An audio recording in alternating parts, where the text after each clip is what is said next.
ಛತ್ತೀಸ್ಗಢದಲ್ಲಿ ಬ್ರಿಟಿಷರ ವಿರುದ್ಧ ಮೊದಲ ದಂಗೆಗೆ ಕಾರಣವಾದ ಆ ನಾಯಕ ಯಾರು? ಗೌರವಾನ್ವಿತ ಭೂಮಾಲೀಕನೊಬ್ಬ ತನ್ನ ಜನರಿಗಾಗಿ ಕಾನೂನು ಬಾಹಿರನಾಗಲು ಆರಿಸಿಕೊಂಡಿದ್ದಾದರೂ ಯಾಕೆ? ತನ್ನ ಪ್ರಾಣವನ್ನೇ ಪಣಕ್ಕಿಟ್ಟು ಬರಗಾಲ ಮತ್ತು ಬ್ರಿಟಿಷರಿಗೆ ಸವಾಲು ಹಾಕಿದ ವ್ಯಕ್ತಿಯ ಬಗ್ಗೆ ನೀವು ಕೇಳಿದ್ದೀರಾ? ಛತ್ತೀಸ್ಗಢದ ಅಗ್ರಗಣ್ಯ ಸ್ವಾತಂತ್ರ್ಯ ಬಲಿದಾನಿ ವೀರ ನಾರಾಯಣ ಸಿಂಗ್ ಅವರ ಕಥೆ ಇಲ್ಲಿದೆ ನೋಡಿ. ಭಾರತವು ಬ್ರಿಟಿಷ್ ದಬ್ಬಾಳಿಕೆಯ ವಿರುದ್ಧ ಸದ್ದಿಲ್ಲದೆ ಹೋರಾಡುತ್ತಿದ್ದ ಸಮಯದಲ್ಲಿ ಛತ್ತೀಸ್ಗಢದ ಹೃದಯ ಭಾಗದಲ್ಲಿ ಸೋನಾಖಾನ್ನ ವೀರ ನಾರಾಯಣ ಸಿಂಗ್ ಎಂಬ ದಯಾಳು ಭೂಮಾಲೀಕರು ವಾಸಿಸುತ್ತಿದ್ದರು. 1856ರಲ್ಲಿ ಅಲ್ಲಿನ ಭೂಮಿ ಭೀಕರ ಬರಗಾಲದಿಂದ ಆವರಿಸಲ್ಪಟ್ಟಿತ್ತು. ಹೊಲಗಳು ಬಂಜರಾದವು ಮತ್ತು ಬಡವರು ಹಸಿವಿನಿಂದ ಬಳಲುತ್ತಿದ್ದರು.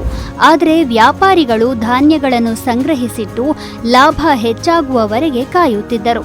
ಹಸಿವಿನಿಂದ ಬಳಲುತ್ತಿರುವ ಗ್ರಾಮಸ್ಥರ ಕೂಗನ್ನು ವೀರನಾರಾಯಣ ಸಿಂಗ್ಗೆ ಸಹಿಸಲಾಗಲಿಲ್ಲ.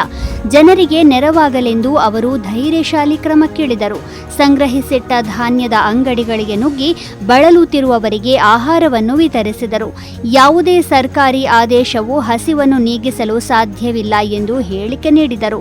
ಆದರೆ ಬ್ರಿಟಿಷ್ ಆಡಳಿತಗಾರರು ಅವರ ಕರುಣೆಯ ನಡೆಯನ್ನು ಅಪರಾಧ ಎಂದು ಕರೆದರು ಮತ್ತು ತಮ್ಮ ಆಸ್ತಿಯನ್ನು ಲೂಟಿ ಮಾಡಿದ್ದಕ್ಕಾಗಿ ಅವರನ್ನು ಬಂಧಿಸಿದರು.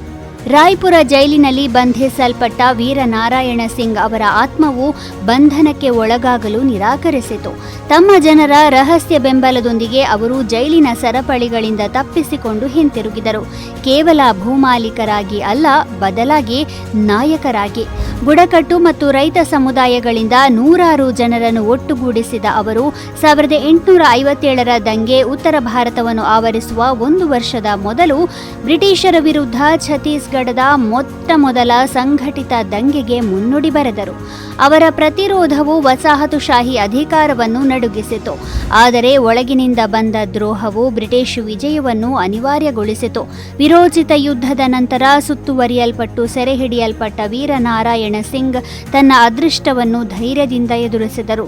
1857ರ ಡಿಸೆಂಬರ್ 10ರಂದು ಅವರನ್ನು ರಾಯ್ಪುರದ ಜೈ ಸ್ತಂಭ ಚೌಕ್ನಲ್ಲಿ ಸಾರ್ವಜನಿಕವಾಗಿ ಗಲ್ಲಿಗೇರಿಸಲಾಯಿತು. ಅವರ ಹುತಾತ್ಮತೆಯು ಛತ್ತೀಸ್ಗಢದ ಭವಿಷ್ಯದ ಸ್ವಾತಂತ್ರ್ಯ ಹೋರಾಟಗಾರರ ಕೂಟದ ಜ್ವಾಲೆಯಾಯಿತು. ತಲೆಮಾರುಗಳ ದಂಗೆಗಳನ್ನು ಪ್ರೇರೇಪಿಸಿತು.